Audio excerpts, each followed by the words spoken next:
ನಿನಗೆ ದಮ್ಮಿದ್ರೆ, ನಿನಗೆ ತಾಕತ್ತಿದ್ರೆ ಡಿ ಕೆ ಶಿವಕುಮಾರ್, ಸಿದ್ದರಾಮಯ್ಯನವರೇ, ನೀವು ತಗೊಂಡೋಗ್ರಿ ನೋಡೋಣ. ತುಮಕೂರು ಜಿಲ್ಲೆ ರೈತರು ತೊಡೆ ತಟ್ಟಿ ಅಲ್ಲಿ ಆ ಕಾಲುವೆ ಮುಂದೆ ಮಲ್ಕೊಳ್ತಾರೆ.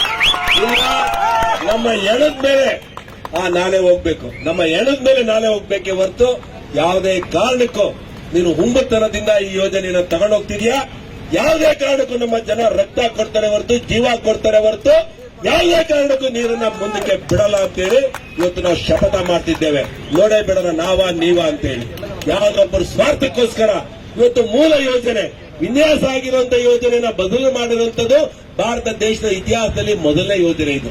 ಒಂದು ಯೋಜನೆ ಮಾಡಿದ್ರೆ 100 ವರ್ಷ ಯೋಚನೆ ಮಾಡಿ ಸರ್ಕಾರ ಮಾಡುತ್ತೆ.